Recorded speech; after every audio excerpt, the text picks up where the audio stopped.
All right, now let's talk about Iraq, where, of course, this fall we had an election, and the UN Security Council warned in November not to question the results of those elections.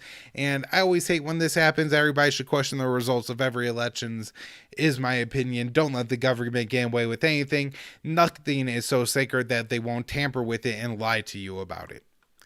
But we then had the Iraqi Election Commission come out and announce that the election results were confirmed. I'm not sure how accurate these results are, as far as reflecting the will of the Iraqi people at the time of the election, but nonetheless the official makeup of the Iraqi parliament will be Sadr's bloc with the most seats. Of the 329 seats, they will hold 73. Second place will be the Fatah alliance, and these are the people who represent the popular mobilization forces, are the Hashid al-Shashabi militas, the Shia militants, and they were the most upset and the biggest losers from this election to the last. Now, in the past, when the Sadr bloc, which is headed by Moqtada al-Sadr, has gotten a lot of power in Iraq, I feel like they've generally squandered it, and Sadr isn't a very great kingmaker or competent, power broker. But he could be getting better. We'll see what happens. I'm not exactly sure what this is going to lead to, is basically what I'm saying, and that Sadr is even going to be able to get what he wants from all of this. All right, so in November, we had the U.S. announcing that U.S. troops would remain in Iraq past the end of the year, despite the U.S. planning to change the name of its mission in Iraq by the end of the year. And we did officially have that happen. We're saying that it's no longer a combat mission. It's all an advisory role.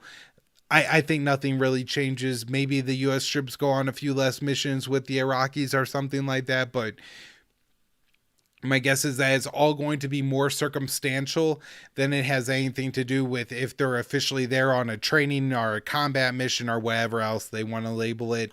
If there's a lot of ISIS attacks, the U.S. or, quote unquote ISIS attacks at least, the U.S. is going to be more involved. If there's not as many, then the U.S. will probably stay in their bases more. One of the important things is I really don't think this changes the amount of danger that the U.S. troops are in. And in fact, the fact that the U.S. troops are staying past the end of the year may put them in more danger, not exactly from the Islamic State, but rather Shia militias who really want the American occupying forces the hell out of their country.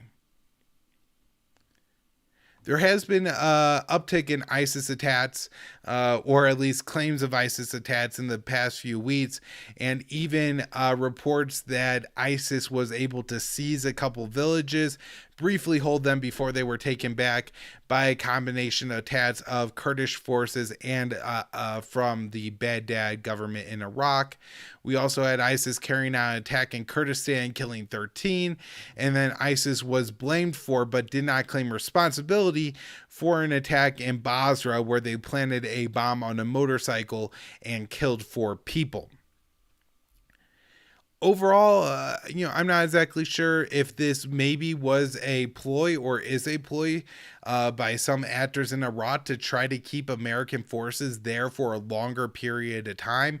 If there's going to be political will and frankly just excuses that the U.S. war state needs, if there are ISIS attacks bleeding into the U.S. mainstream media to keep U.S. forces there, and so it could be a matter of not trying so hard to intercept them at a more local level or something like that, or it could really be for whatever reason ISIS has ticked up their number of attacks recently.